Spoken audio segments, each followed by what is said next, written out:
కార్లు అద్దెకిస్తూ జీవనం సాగించే వారికి కొందరు ఆగంతకులు బురిడి కొట్టించారు. కార్లను రెంట్‌కి తీసుకుని వాటినే కుదవ పెట్టేశారు. బాధితుల ఫిర్యాదుతో నిందితుల భరతం పట్టేందుకు పోలీసులు రంగంలోకి దిగారు. ఈ ఘటన కడపలో జరిగింది.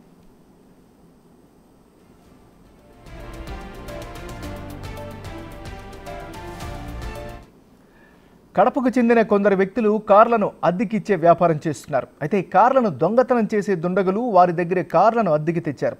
నమ్మకంగా 2 నెలలు బాడుగ చెల్లించేశారు. ఇక 3వ నెల నుంచి వారి చేతివాటం ప్రదర్శించారు.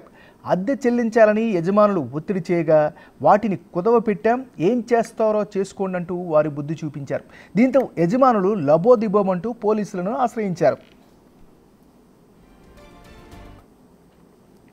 కడపలో ఈ తరహా మోసాలు ఈ మధ్య రోజుల్లో బాగా పెరిగిపోయాయి. ఇటీవల కడప పోలీస్ స్టేషన్ పరిధిలో శశిధర్ రెడ్డి, జిలానీ అనే వ్యక్తులు ఇలాంటి మోసాలకు పాల్పడడంతో పోలీసులు కేసు నమోదు చేశారు.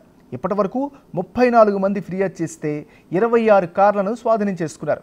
కేవలం వీరిద్దరే ఇన్ని వాహనాలను కుదవ పెట్టినట్లు గుర్తించి వాటిని జప్తు చేశారు.